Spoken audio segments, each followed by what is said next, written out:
200 বছরেরও বেশি পুরনো কলকাতার এই মিষ্টির দোকানেই কিন্তু প্রথম শুরু হয়েছিল চকলেট সন্দেশের। সাবেকি ধরনে এখানে কিন্তু কাঁসার থালায় মিষ্টি সাজিয়ে বিক্রি করা হয় এখনো। এখানকার প্রতিটা মিষ্টি কিন্তু স্বাদে অসাধারণ লেগেছে আমার।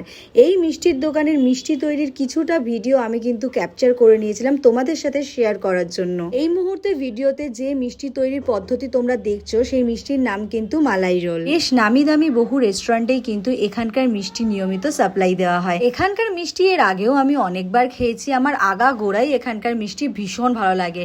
আজকে তোমাদেরকে এই দোকানেরই মেন ব্রাঞ্চের সাথে আলাপ করালাম। প্রথমেই নিয়ে নিয়েছিলাম একটা কেসার বাদাম কালাকাঁদ, যেটা খেতে আমার মারাত্মক লেগেছিল। এরপরে নিয়ে নিলাম এখানকার স্পেশাল সেই মালাই রোলটা, যেটা আমার অল টাইম ফেভারিট, ভীষণ ভালো লেগেছিল। আর এখানকার এই আবার খাবো সন্দেশ খেতে কিন্তু একদম ভুলো না এখানে গেলে। এখানকার গুড়ের নরম পাকের এই তালশাঁসের সন্দেশটাও কিন্তু সেরা লেগেছিল। এখানে গেলে এই মিষ্টিটা অবশ্যই ট্রাই করো।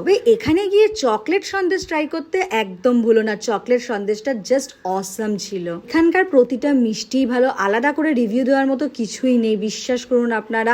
কালাকাঁদ থেকে গোলাপ জামুন প্রত্যেকটা মিষ্টি কিন্তু এখানে ভীষণ ভালো লেগেছিল। মনোহরাটাও বেস্ট ছিল। এবার বলি, এই দোকানটা কিন্তু ভোর 5:30 থেকে রাত 11টা পর্যন্ত খোলা থাকে। পুজোর সময় নাকি সারা রাত খোলা থাকে। এই দোকানের নাম নলিন চন্দ্র দাস অ্যান্ড সন্স, আর এই ব্রাঞ্চটা রয়েছে রবীন্দ্র সরণি নতুন বাজারের ভিতরে ঢুকেই ডান দিকে। ভিডিওটা ভালো লাগলে লাইক ফলো শেয়ার করে দিও। টাটা।